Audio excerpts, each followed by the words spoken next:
E a maioria das pessoas graves, e aí tem uma história muito interessante que eu já conto pra gente temperar essa história, mas a maioria das pessoas que estão graves, elas estão mais quietas, porque ela está grave.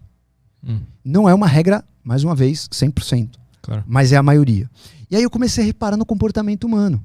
Né? Cara, por que a maioria que não está grave são os que mais gritam? Né? Isso, inclusive, é uma ordem. Quando você chega num acidente, um trauma, bateu um carro na tua frente. Me lembro, há pouco tempo atrás, eu atendi uma menina na Sumaré, que tava o cara com a moto e a menina atrás na garupa, batendo logo 2, 3 carros na minha frente.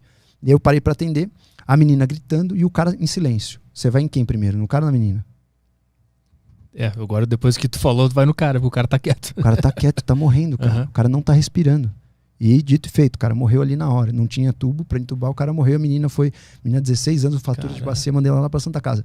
Então, enfim, em geral, é uma regra, você observa faces da pessoa, e a pessoa que tá grave, geralmente ela tá sofrendo, ela não tá com energia pra ficar causando.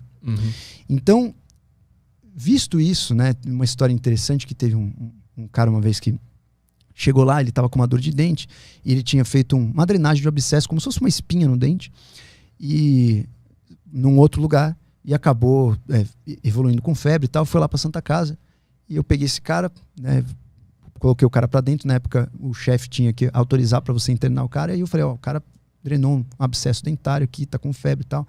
Ele olhou e falou, não, manda de volta lá pro dentista que fez isso, o chefe. Aí eu falei, putz, cara, tem que mandar o cara de volta. Aí eu falei, ó, beleza, você vai ter que voltar lá pro dentista, mas não deixe isso piorar, porque, cara, pode ser que isso piore, você tá com febre, tá evoluindo, qualquer coisa você volta aqui. Aí, cara, eu mandei o cara embora, e eu fiquei olhando, assim, o jeito que ele andou, sabe? O jeito que ele foi. Imagina que você é uma câmera olhando a pessoa de costas, assim. Então eu fiquei olhando o cara ir embora aos passos, assim. Cara, aí me deu um estalo. Cara, esse cara não tá bem, velho. Esse cara não tá bem. Tipo, o jeito, a marcha, a forma com que ele se despediu, a cara dele ao se despedir.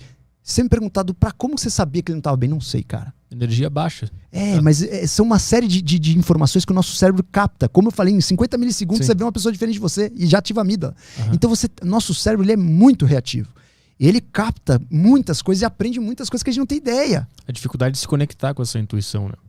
Conseguir... Na verdade, não acho difícil. As mulheres têm mais essa capacidade que os homens, mas não é difícil. É treino, cara. É sensibilidade. Sensibilidade. É treino. Você vê gente, tá com pessoas. E, obviamente, tem áreas no cérebro que fazem isso. Né? Nós temos várias áreas no cérebro responsáveis por entender o próximo. Inclusive, a meditação aumenta uma dessas áreas. Você entende de forma automatizada. Você entende de forma automatizada. Em geral, você ativa a ínsula, ativa a córtex cingulado anterior, que são áreas no seu cérebro, e a parte dos neurônios em espelho, que eu já falo que são neurônios em espelho. Aí eu olhei pra esse cara e falei assim, bom, esse cara não tá bem, cara. Eu vou fazer o seguinte, vou colocar esse cara pra dentro, vou pedir uma tomografia e vou mandar ele pelo menos pro outro cara lá com a tomografia. Bom, pôs o cara pra dentro, fez a tomografia, mediastinite, cara. Pus até o coração. Essa doença é uma doença que tem mortalidade de 50%. E aí foi direto pra cirurgia. Operou, viveu, ficou lá internado 2 semanas na UTI. Cara. Mas se esse cara tivesse ido embora naquele momento, era sentença de morte. Então assim, como que o ser humano tem essa capacidade de identificar os mínimos detalhes, né? A gente tem essa capacidade de espelhar muitas vezes o cérebro do outro. Então nós temos inúmeras adaptações, nós aprendemos assim, né? Se você aqui pegar um chimpanzé e começar a fazer algum movimento com a tua mão, ele vai ficar olhando e vai tentar te imitar. Uma criancinha idem. Então nós temos no nosso cérebro neurônios que foram descobertos aí em 1990 por um neurocientista italiano, Giacomo Rizzolatti. Esse cara ele começou a entender que com macaco rhesus, ele fazia um macaquinho comer na frente do outro e o cérebro do macaco que não estava comendo, que estava observando, também estava ativo na mesma área que o cérebro do macaco que estava comendo.